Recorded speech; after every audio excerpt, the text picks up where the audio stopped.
اللہ کی نشانی کیا ہے؟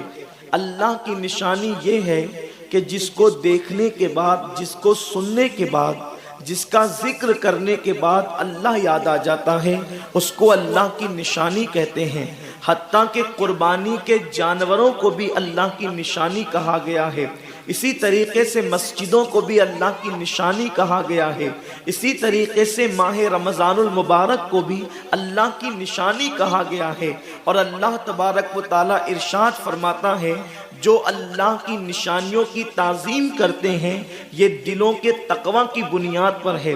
جن کے دل تقوی کے لیے چن لیے گئے ہیں، جن کے دل تقوی کے لیے منتخب کر لیے گئے ہیں، انہی دلوں کے اندر اللہ کی نشانیوں کا احترام ہوتا ہے، اللہ کی نشانیوں کی تعظیم ہوتی ہے۔ میرے پیارے آقا صلی اللہ تعالیٰ علیہ وسلم کے پیارے دیوانوں، ہر نشانی کا احترام الگ الگ انداز سے کیا جاتا ہے۔ مثال کے طور پر قربانی کے جانوروں کا احترام، چونکہ وہ اللہ کی نشانی ہے تو اس کا احترام یہ ہے کہ اس پر سواری نہ کی جائے۔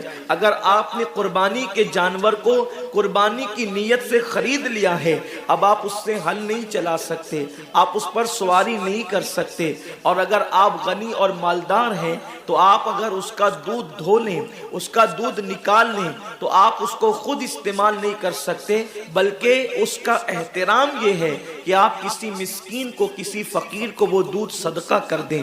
یہ اس قربانی کے جانور جو اللہ کی نشانی ہے اس کی تعظیم ہے۔ اب ماہ رمضان شریف بھی اللہ کی نشانی ہے، تو وہ ہمیں نظر تو نہیں آتا کہ اس کو دیکھ کر کھڑے ہو جائیں، وہ ہمیں نظر تو نہیں آتا، اس کے کچھ ہاتھ تو نہیں ہے کہ اس کی دستبوسی کریں۔ تو ماہ رمضان شریف جو اللہ کی نشانی ہے اس کا احترام کیا ہے، اس کی تعظیم کیا ہے؟ تو ہمارے اسلاف فرماتے ہیں ماہ رمضان شریف میں عبادتوں کا اہتمام کیا جائے، یہ اس کی تعظیم ہے۔ گناہوں کو چھوڑ دیا جائے، یہ اس کا احترام ہے۔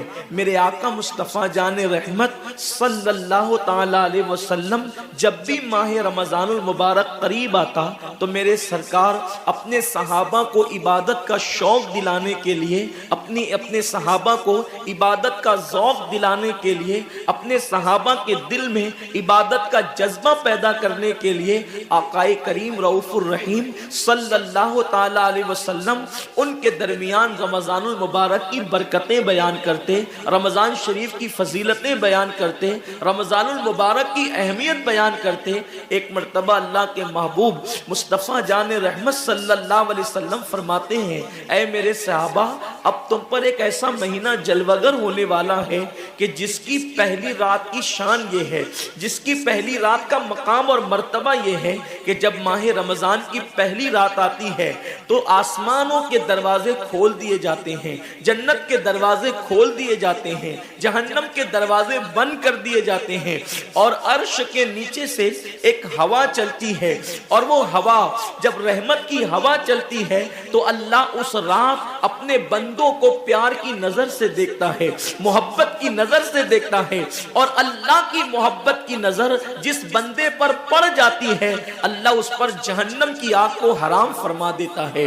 میرے آقا صلی اللہ علیہ وسلم کے دیوانوں، وہ مہینہ آنے والا ہے، وہ رات آنے والی ہے، وہ شب آنے والی ہے جس رات اللہ اپنے بندوں کو محبت کی نظر سے دیکھے گا، پیار کی نظر سے دیکھے گا، الفت کی نظر سے دیکھے گا۔ میرے پیارے آقا صلی اللہ علیہ وسلم کے پیارے دیوانوں، آپ اندازہ کریں کتنا وہ مقدس بندہ ہے، وہ بندہ مقدر کا سکندر ہے جس کے وجود پر میرے اللہ کی نگاہ رحمت پڑ جائے، میرے کریم کی نگاہ رحمت پڑ جائے۔ ہم کس کس کی نگاہ کے طالب ہوتے ہیں، ہم کس کس کی توجہ کے طالب ہوتے ہیں؟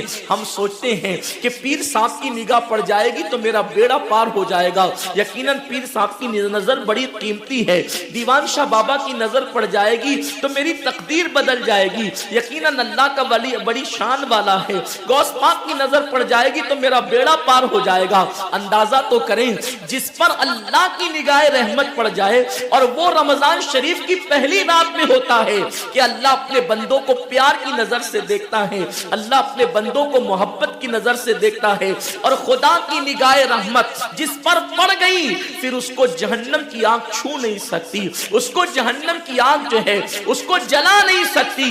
لیکن کتنے افسوس کی بات ہے، ماہ رمضان شریف کی ایسی برکت والی رحمتوں بھری رات آتی ہے اور وہ پہلی رات آتی ہے، اور اس رات میں ہم کیا کر رہے ہوتے ہیں؟ اس رات میں ہمارا حال یہ ہوتا ہے کہ ہم ہوٹل پہ بیٹھ کر ٹائم پاس کر رہے ہوتے ہیں، اس وقت ہم گھروں کے اندر بیٹھے ہوتے ہیں اور وقت کو ضائع کر رہے ہوتے ہیں۔ اور اب تو حال یہ ہو گیا ہے کہ ساری چیزوں سے تعلق توڑ کر ہم نے سارے رشتے اپنے موبائل سے جوڑ لیے ہیں۔ اس وقت ہمارا سب سے قریبی رشتہ دار اگر کوئی ہے تو وہ اپنا موبائل ہے۔ یہ ہنسنے کی بات نہیں ہے، یہ بہت نقصان کی بات ہے۔ اس قدر قریبی رشتہ، ماں باپ سے بھی زیادہ قریبی رشتہ موبائل سے، باپ سے بھی قریبی رشتہ موبائل سے، بیوی سے بھی زیادہ قریبی رشتہ موبائل سے۔ آپ کہیں گے اتنا قریبی رشتے کی آپ بات کرتے ہیں؟ ہم کہتے ہیں جو جتنا قریبی رشتہ دار ہوتا ہے اس پر توجہ اتنی زیادہ ہوتی ہے، اس سے پیار اتنا زیادہ ہوتا ہے، اس کی طرف توجہ اتنی زیادہ ہوتی ہے، اس سے لگن اتنا زیادہ ہوتا ہے۔ ہماری آنکھ ابھی بستر پر کھلی نہیں ہوتی اور ہم سیدھا ہاتھ اٹھا کر کے آدھی آنکھیں بند ہوتی ہے اور آدھی آنکھیں کھلی ہوتی ہے اور ہم پہلے اپنے موبائل کی طرف ہاتھ بڑھاتے ہیں، کسی کا میسج تو نہیں آیا۔ میرے پیارے آقا صلی اللہ علیہ وسلم کے پیارے دیوانوں، امی کے پاس بیٹھے ہیں پھر بھی موبائل، بیوی کے پاس بیٹھے ہیں پھر بھی موبائل، والد کے پاس بیٹھے ہیں پھر بھی موبائل۔ حد تو یہ ہے کہ مسجدوں کے اندر بیٹھے ہیں پھر بھی موبائل۔ یقیناً اگر کام کے میسیجز ہو اور اگر کام اور ضروری چیز ہو، ٹائم دیکھنا ہو تو آپ یقیناً موبائل کو ہاتھ میں لیں۔ موبائل کوئی بری چیز نہیں ہے، لیکن انسان کتنا ڈوب گیا، عبادت کا سارا وقت انسان اپنے موبائل پر ضائع کرتا ہے۔ وقت کی قلت، انسان بار بار شکایت کرتا ہے وقت کی قلت دامنگیر ہے، ٹائم میرے پاس نہیں ہے، وقت میرے پاس نہیں ہے، میں بہت مصروف ہو گیا ہوں، میں بہت بیزی ہو گیا ہوں۔ لیکن اس کو دیکھو کہ رات کے 2-2 3-3 بجے تک کے آن لائن رہتا ہے بلا ضرورت۔ ضرورت ہے تو کوئی بات نہیں، بلا ضرورت۔ میرے آقا صلی اللہ علیہ وسلم کے دیوانوں، موت کی تلوار ہمارے سروں پہ لٹک رہی ہے اور ہمیں جلد سے جلد موت کی تیاری کرنا ہے۔ صوفیہ فرماتے ہیں جیسے سورج غروب ہونے والا ہوتا ہے تو کسان نظر سورج پر رکھتا ہے اور جلدی جلدی کام نپٹانے کی کوشش کرتا ہے۔ اس کو یاد ہے یہ بات، اس کے ذہن میں یہ بات کہ آج کا سورج غروب ہونے سے پہلے میں نے اپنے کام کو مکمل کر دینا ہے تاکہ کل کا سورج طلوع ہونے کے بعد میں نے پھر بیج بو کر کے آگے کا کام کرنا ہے۔ میرے آقا صلی اللہ علیہ وسلم کے دیوانوں، وہ کسان اگر یہ سورج غروب ہوتے ہوتے مر گیا تو کل اس کا کام کوئی اور کر جائے گا، اس کا بیٹا بیج بوئے گا، اس کی بہو بیج بوئے گی، اس کی بیوی بیج بوئے گی، اس کے رشتہ دار بیج بوئیں گے۔ لیکن یاد رکھنا اگر دنیا کے اندر ہماری زندگی کا سورج غروب ہو گیا تو پھر نیکیوں کا بیج ہماری جگہ کوئی نہیں بو سکتا۔ اللہ رب العزت نے کبھی ماہ رمضان کی شکل میں، کبھی شب برات کی شکل میں، کبھی شب قدر کی شکل میں، کبھی اللہ اکبر ماہ شعبان کی شکل میں، کبھی لیلۃ البراء کی شکل میں، کبھی شب معراج کی شکل میں، کبھی لیلۃ الجمعہ کی شکل میں یہ حسین قیمتی لمحات ہمیں اس لیے عطا فرمائے ہیں کہ میرے بندے اگر تو گناہوں کے اندر ڈوب گیا ہے، یہ مخصوص راتیں تجھے دے رہا ہوں، مخصوص دن تجھے دے رہا ہوں، ان راتوں میں میری عبادت کر لے، ان دنوں میں میری عبادت کر کے مجھے راضی کر لے تاکہ میں تیری مغفرت کر دوں۔ اور پھر رمضان شریف کی تو بات ہی جدا ہے۔ ماہ رمضان تمام مہینوں کا سردار ہے۔ میرے آقا مصطفیٰ کریم رؤوف الرحیم صلی اللہ علیہ وسلم فرماتے ہیں ماہ رمضان کو سارے مہینوں پر ایسی فضیلت ہے جیسے مجھ محمد کو تمام مخلوق پر فضیلت حاصل ہے۔ میرے آقا فرماتے ہیں ماہ رمضان شریف میں اگر تم ایک نیکی کرتے ہو تو اللہ تمہیں 70 کا ثواب عطا کرتا ہے، اور تمہارا خلوص